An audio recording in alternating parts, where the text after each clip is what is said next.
my pleasure to introduce the next speaker, Professor Ángel Carracedo. Ángel Carracedo is a full professor of legal medicine, forensic medicine at this Faculty of Medicine of Santiago. Is the leader of the Genomic Medicine Research Group at this university. He's director of the Galician Foundation for Genomic Medicine, director of the Spanish National Center, Genotyping Center, former president of the International Society of Forensic Genetics. His current research focused on pharmacogenomics and genetics of cancer, neurological and psychiatric diseases.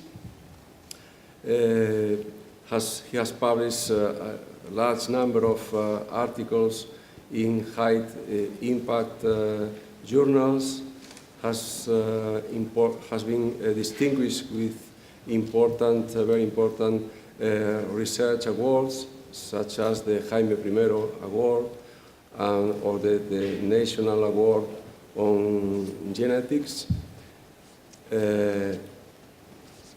As we are in Galicia, as you are in Galicia, and I know Ángel since we were teenagers here in Santiago, I can tell you also that he's also a real expert in the Galician Sea, particularly the Costa da Morte Sea, diving, fishing, lighthouses, and I know that he would be happy to speak about that. But I'm sorry, Ángel, you have to speak here about the search for genes involved in neurodegenerative diseases, challenges, and new strategies. Thank you for coming.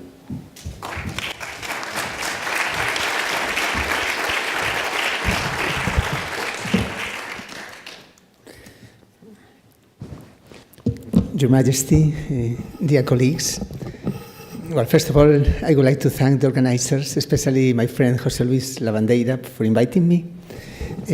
I can say that I feel at home because I have been working in this faculty for 47 years now, so most of my life.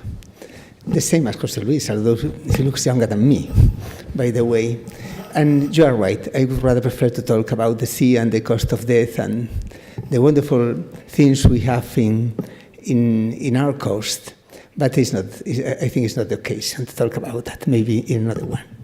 I'm going to talk about the research involved in this type of diseases, and I am going to concentrate my talk in Alzheimer as a model. The strategies for Alzheimer are the same as for any other type of neurological disease, and I would say for any type of common disease. But let me start with a reflection from my field. I am a geneticist, involved, as you have just heard, in so many different fields. But in the old times, he used to classify diseases from a genetic point of view. In Mendelian, that means the disease is clearly inherited in families. Environmental and complex. Complex were all common diseases, but with a clear cutoff between the different groups. Now we know that it's not like that. Any common disease in general has a subset of familial cases.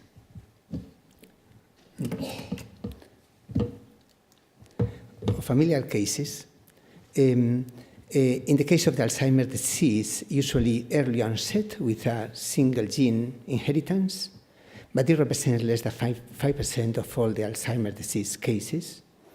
Then we have cases with familial aggregation. I was looking for this. Perfect. A group of cases with familial aggregation, usually late onset with a more complex inheritance, and many sporadic cases. But the number of how much a gene is involved or how much environmental they are is a continuous. And obviously these are more genetics and these are more environmental. But to know how much genetics or environmental they are, in genetics we have an estimate called heritability. Heritability is the genetic variance in the total of the variance, genetic plus environmental. And we know quite well the heritability of different diseases, especially due to the Scandinavian registries that they have been working in twins and compiling clinical information from families from centuries. It's quite surprising, especially when my students know that heritability in cancer is in general much, much lower than the heritability of neurological or neuropsychiatric disorders. In breast cancer, for instance, the heritability is 27%. That means the genetic variance in the total of the variants is only 27%. But in schizophrenia, it's 82%. Alzheimer's disease ranges between 60 to 80% in different cohorts with an average of 70%. That's quite a lot. It's difficult to find a human disease with this genetic component, although obviously the genetic component is extremely close, extremely complex. And why is it important to look or to find the genes involved in disease?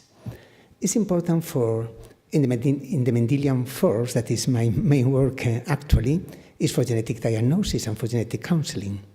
But it's important also to find the genes involved in most of the sporadic cases, because it's the only way to, it's not the only way, but it's an approach to make the disease stratification.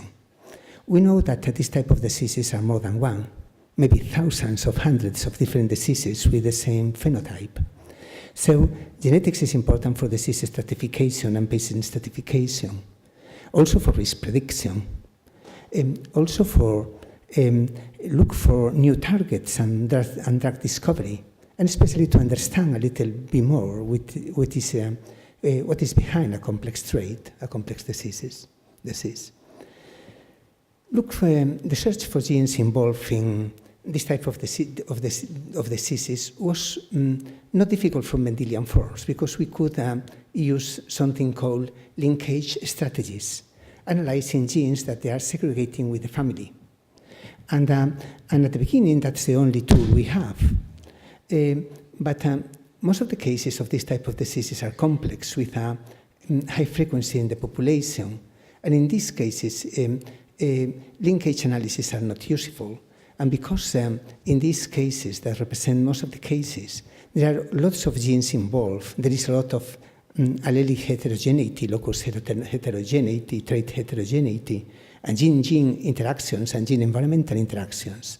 The best way to approach this type of, to look for the genes in this type of traits is doing association studies. And this was what happened with this type of, with Alzheimer's disease. The first candidate genes were found using linkage analysis in families. But in these last 20 years, new methodologies have been launched, especially all these large-scale genome association studies, and recently large-scale high-throughput sequencing projects, allowing for the detections and more genes involved in this type of traits. In the case of the Mendelian forms, genetic diagnosis is a reality, at least in all Europe and all the developed countries. Many genes involved in familial forms of neurodegenerative diseases have been found so far. You know all of them, but one interesting thing is that to understand that not all the Mendelian genes have been found.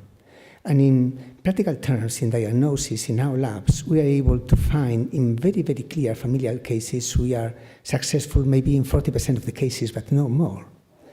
And the other aspect that is important to highlight is the overlap between different diseases. Sometimes the same gene producing Parkinson's disease of maybe other neurodegenerative disease is found in many others.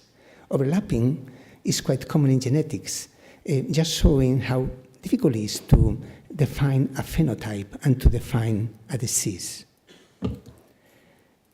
Next-generation sequencing, as you know, is revolutionizing the diagnosis. We have moved from Sanger sequencing to use next-generation sequencing approaches for diagnosis. Because of many of these genes overlap, now for the diagnosis of this disease, of this type of diseases, you use panels of genes that can be analyzed together. Actually, there is going to be, it's been a movement from panels to exome sequencing. That is to analyze all the exome, at least all the genes involved in medical conditions. And I believe that in the near future, everything will move to whole genome sequencing because it's cheaper and cheaper and cheaper. And it's expected that the cost of a whole genome in less than 5 years would be less than 300 euros.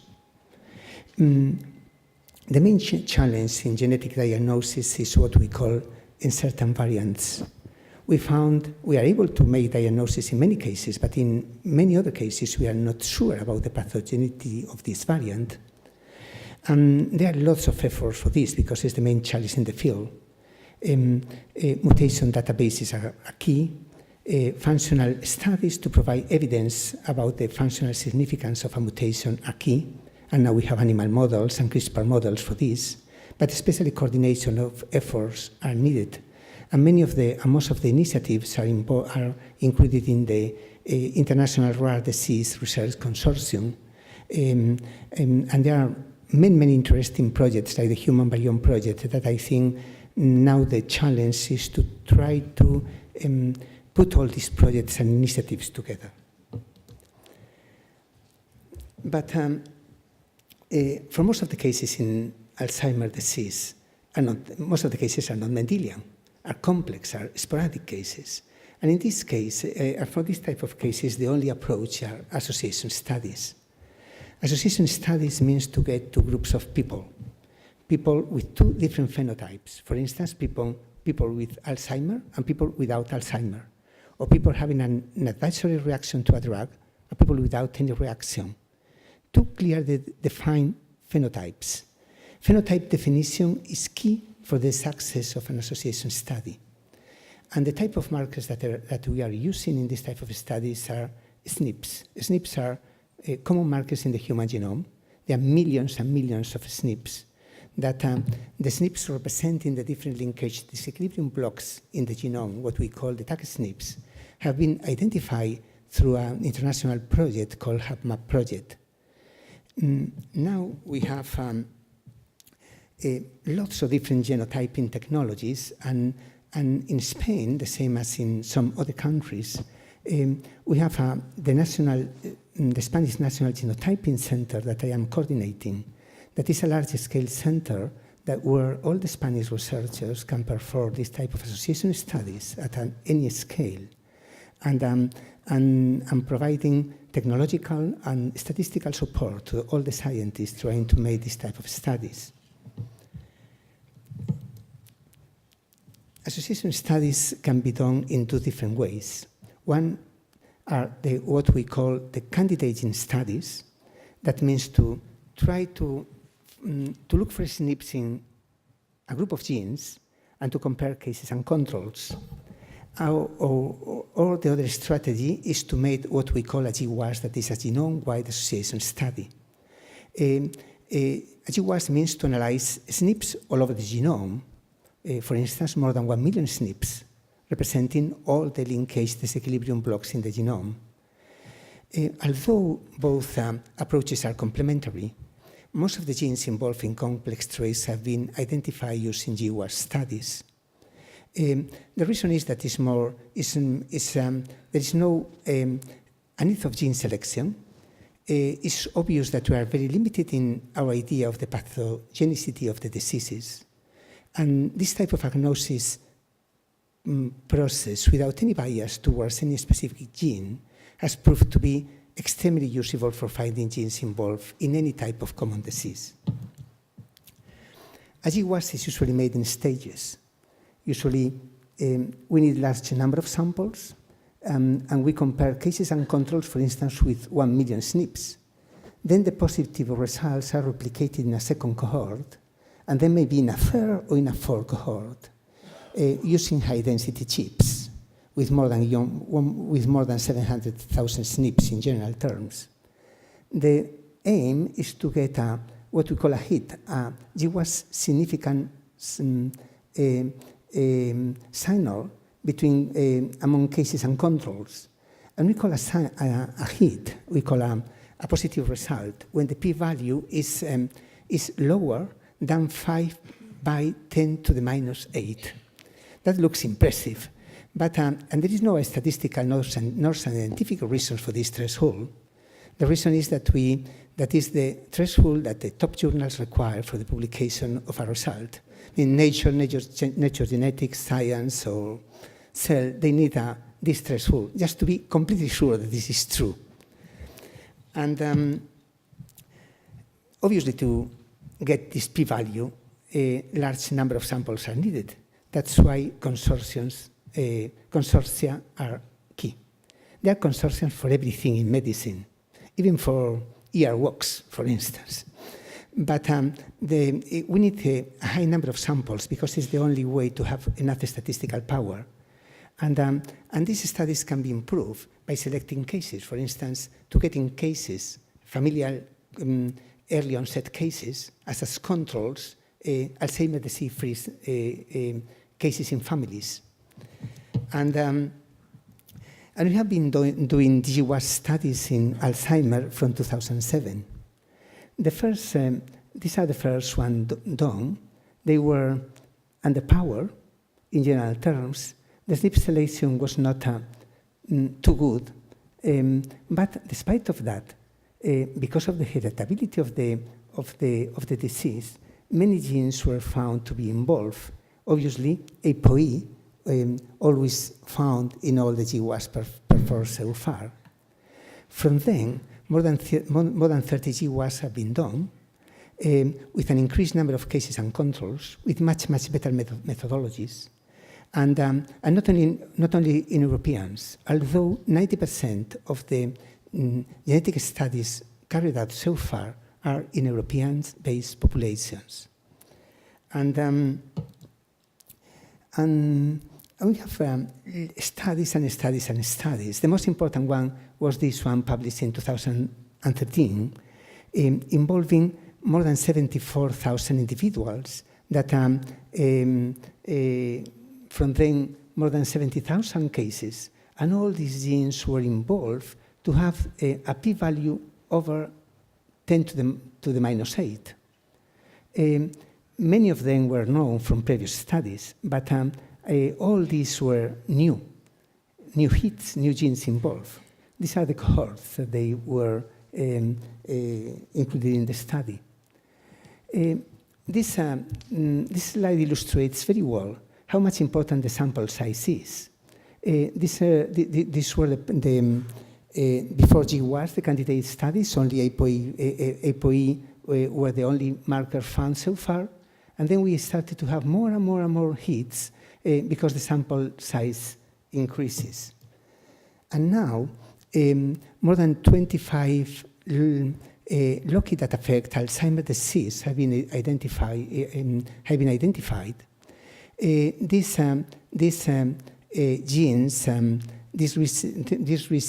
let me use the Latin term instead of the American pronunciation of the term, loci, instead of loci, explain about 28% of the heritability. That is quite a lot, but mainly because of the ApoE influence. Imagine that, for instance, for breast cancer, we know more than 120 genes. That talk about the complexity of this disorder and the difficulties in the phenotype definition. But we can explain 30% of the familial risk and over 50% of the sibling recurrence risk of developing Alzheimer's disease. And the most important thing of these findings are that it's not the SNP involved. The SNP is just can be a neutral variation. We need to move from the SNP to the gene, and to the gene to the functional pathway. And And the GWAS results allow us to identify many main pathways, especially the amyloid B pathway is obviously very much involved, the same as the immune system, the same as the synaptic functioning pathway, and the lipid metabolism. And with only one hit involved, others are cytoskeleton function, axonal transport, hippocampal synaptic function, regulation of gene expression and post-translational modification of proteins, and microglial and myeloid cell function.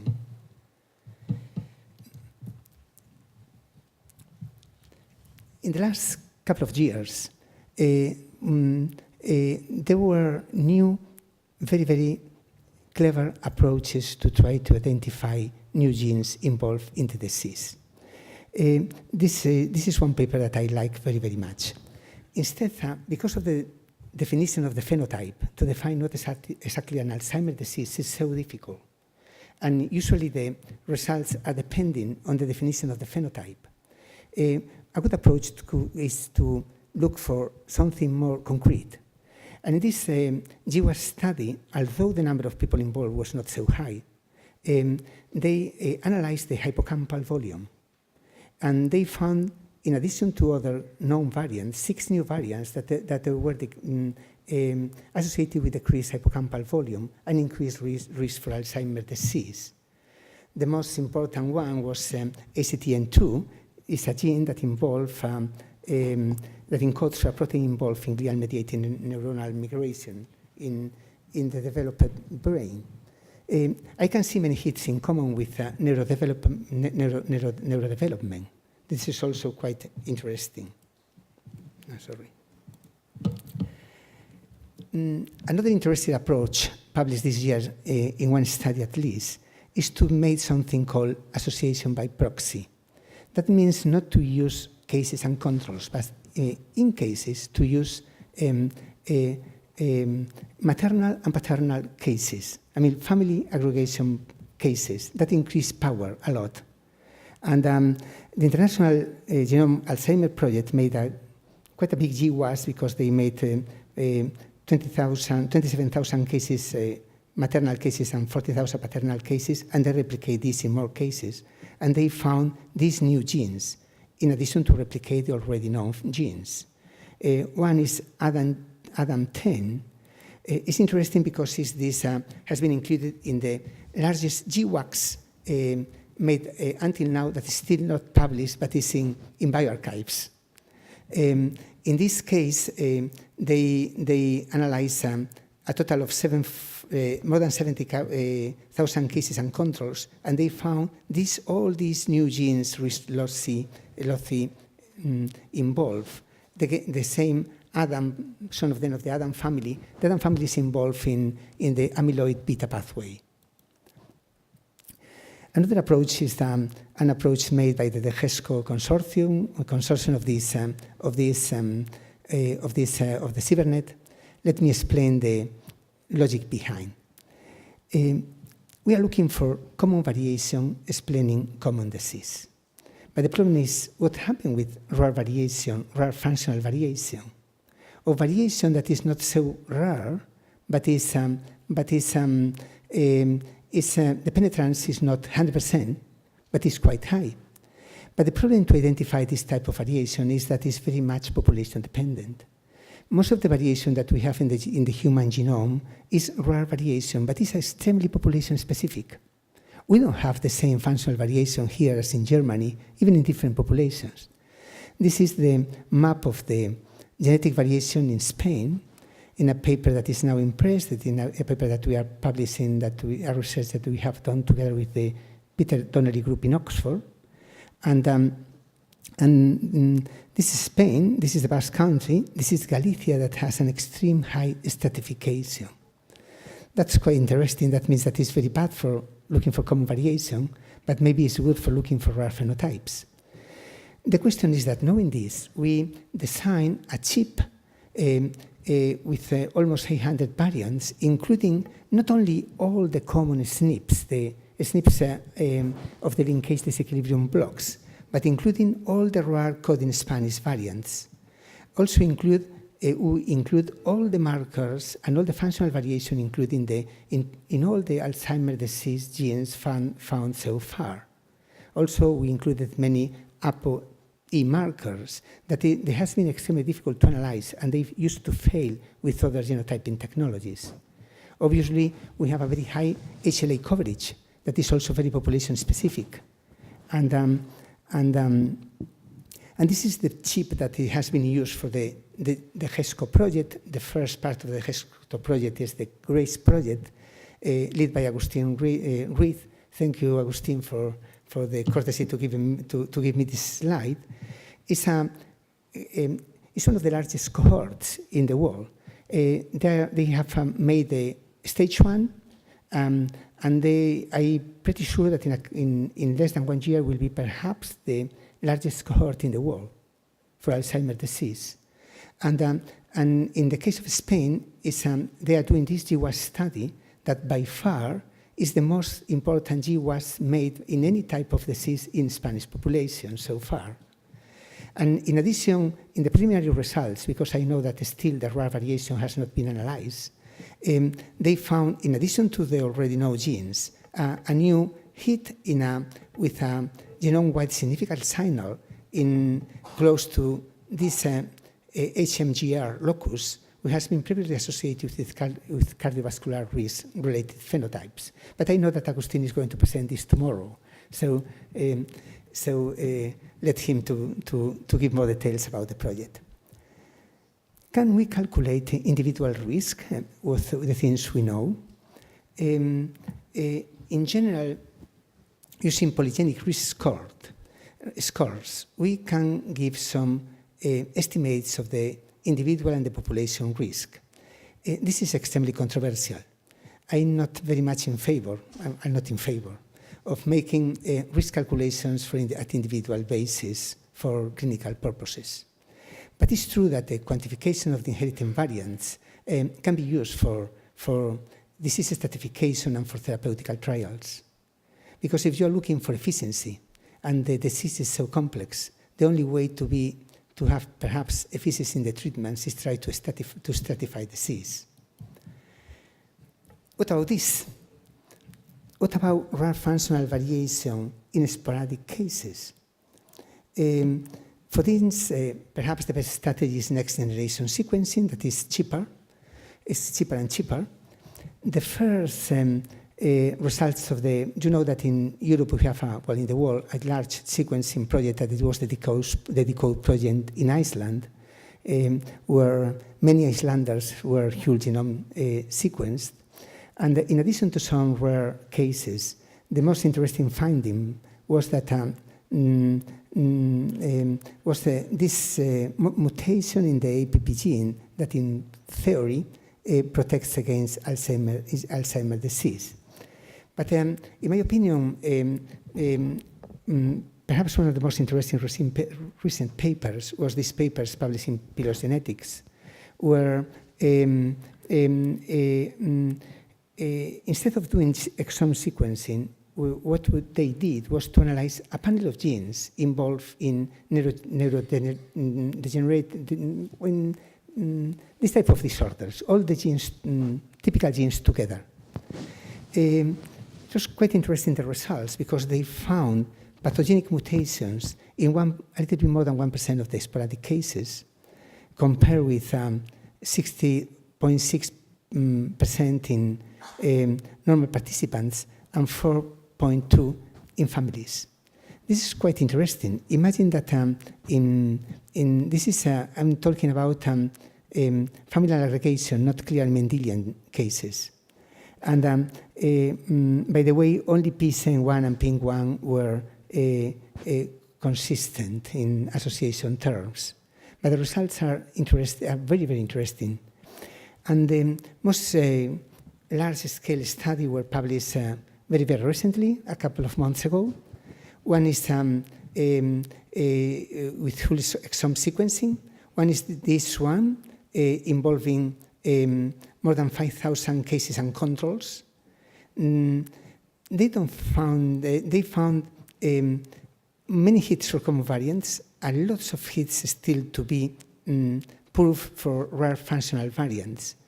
Perhaps the most interesting thing is that 3 novel genes were detected.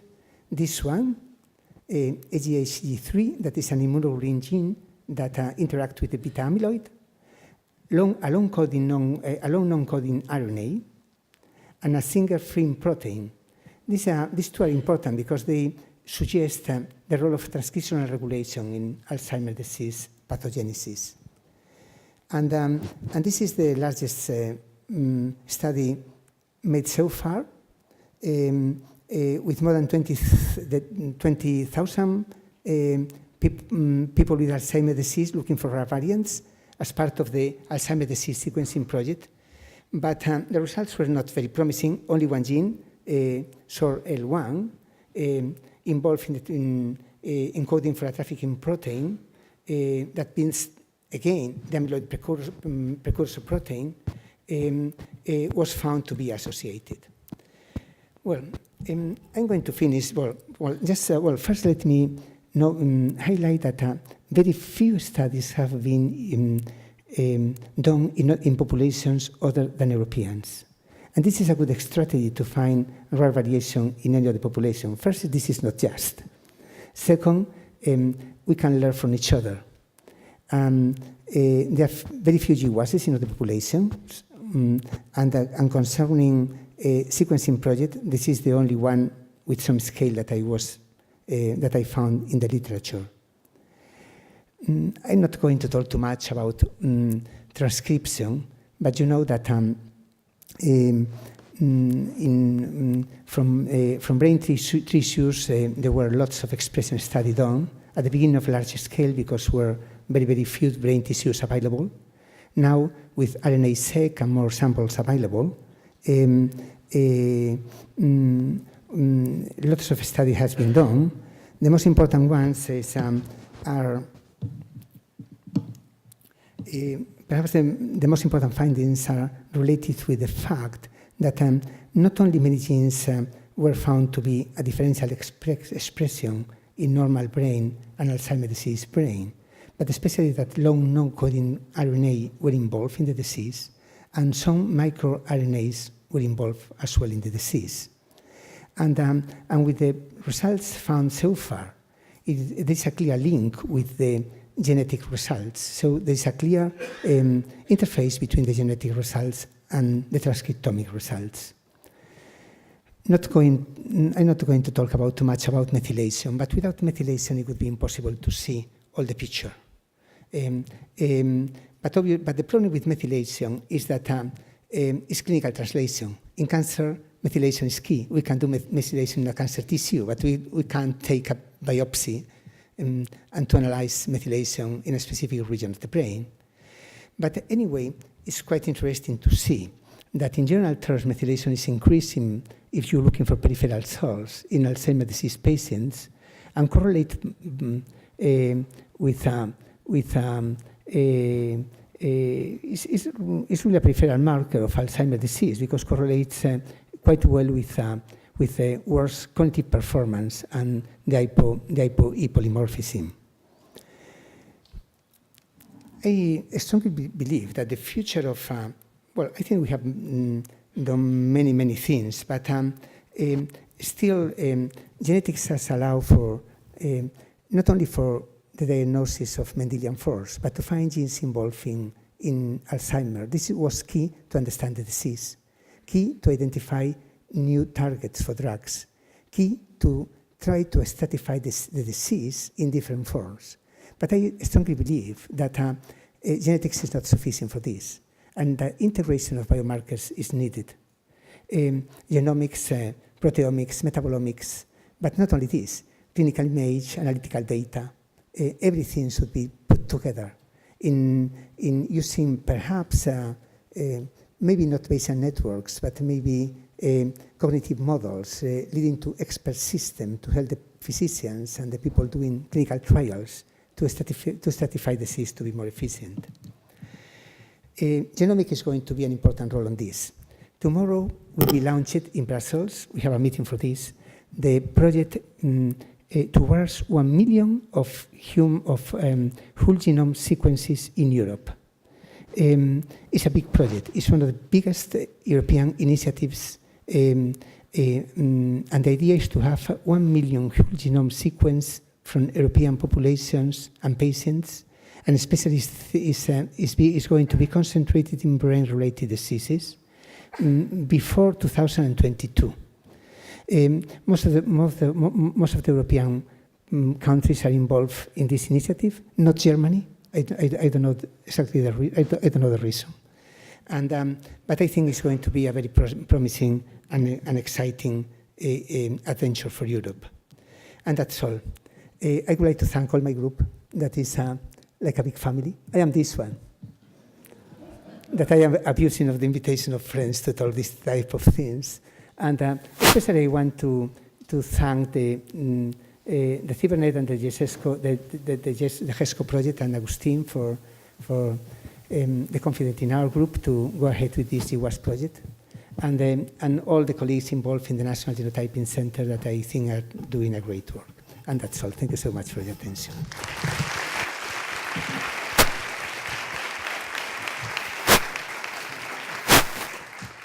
You have briefly stated that you are not in favor or against the use of polygenic risk scores. Could you comment more on this position? Could you be against the use of polygenic scores as a single tool? Or would you be against the use of polygenic scores with additional clinical or imaging or other data? Would you be against the use of polygenic scores for selecting patients in clinical trials? What is your opinion about all these possibilities? Yes, well, if you involve, to calculate genetic risk score and to be efficient, the best way is usually to integrate epidemiological data with genetic data. If you include everything we have now that can be easily done with a panel, you have a power of around 0.82 AUC. This is quite a lot for complex traits and could be interesting to select people, but not for individual prediction, in my opinion, especially for a disease that it has no cure so far. To add problems to the families, I wouldn't use that myself, not recommend this at a clinical or population level. But with this power, it could be quite useful, in my opinion, to identify population groups. And at different levels. It's quite a complex issue because it depends very much. For instance, for clinical trial, it's not maybe an estimation of the risk, but it could be perhaps interesting to calculate the risk score for a given target or for a given pathway. Lots of things can be done for stratification. Very, very much advanced in breast cancer. I am involved in a couple of European projects for breast cancer, just for risk prediction. And there are lots of statistical tools available, and I can see more progresses in that field. But because it's easier, and the consequences is just to improve screening of samples of patients. Usually, to do any kind of genetic analysis for any disease, you take blood cells. Right. Then sometimes you can miss somatic mutations that are very important, because to look for brain genome, it could be better to take brain cells than blood cells. I know that it's different to take sometimes brain cells, but in the autopsy you have everything. What is your opinion of looking for somatic mutations in Alzheimer's disease, Parkinson's disease, and so on? Yes, well, somatic mutations are obviously important in cancer, perhaps less relevant in common diseases, because in cancer, at the end of the day, it's axonal expansion and a selection. And it's not the case of any other diseases. But it's true that somatic mutation is a part of the variation. In this moment, looking for somatic mutations using blood cells, we are quite efficient.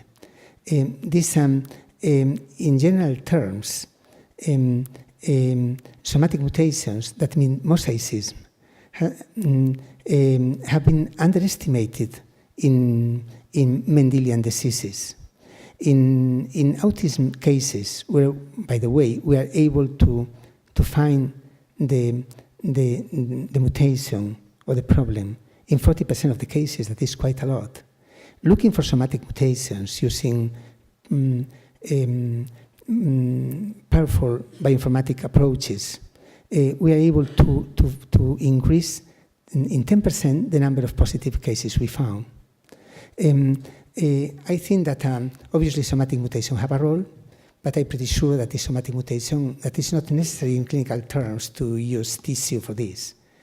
Tissue obviously isn't going to be needed for methylation and post-transcriptional findings, because obviously they are tissue specific for transcriptome analysis. And but one thing that I think that is also extremely underestimated in all the studies I have been reviewed so far is the role of the copy number variation. Copy number variation is almost 50% of the cases in autism. And little attention has been paid so far in Alzheimer's disease and neurodegenerative diseases. And I'm pretty sure that has been that the importance of this copy number variation in this type of diseases is underestimated as well. Oh, Doctor, thank you very much for your nice talk. I wanted to ask you, and forgive me for my great ignorance on the topic, but you showed this map of Spain with different colors, I suppose different genes or in different areas. Do we have now information, let's say, on how prevalent GBA mutations are in different parts of Spain, or LARC2 mutations, or synuclein mutations? Is this information available? Because that would facilitate enormously the investigation of these subgroups. I didn't get that. Do we know that already? Do you have this information? Well, this study is very interesting because they are the results of all the SNP variation in the Spanish populations talk about migrations of movements of population and reflects the linguistic and political boundaries in the 15th century. We talk about the Reconquista, the strong population movements at that time. Many interesting findings. For instance, the population with more North Africa, more African variation is not Andalusia, but Galicia and León. It's probably influenced from Portugal, or maybe the effects of the more expulsion, that it was more efficient in the East. But answering your question is that it's not, probably this variation is not included in the SNPs we have analyzed. Probably we are going to know this after the GESCO project. Not sure about the population distribution they have in Spain, but probably because in this chip, many of these variation, functional rare variation is included, we can have some estimated. And it's true that due to this population stratification, particularly in Galicia, it's normal to have genetic problems that are specific for an area. For instance, there is a form of inherited breast cancer, a mutation in the BRCA1 gene that represents, is only from here, for this region, because it has been isolated, and represents more than 50% of all the familial breast cancer cases in Galicia. And we have lots of rare diseases, for instance, talking about these disorders. We have a common form of, ataxia, that we call this ataxia is in SCAD36, is specific of the cause of death. This wonderful place that José Luis was talking about. But specific from that place, affecting more than 500 people, but only for this area. The reason is that in genetic terms, mix is always good. to mix with the population around is always good. And we have a geographical barriers or cultural barriers, and we don't have any type of genetic flux that is prone to have specific genetic diseases. Okay, thank you, Ángel. We have now the lunch and poster session, and we will come back again at 15:15. Thank you.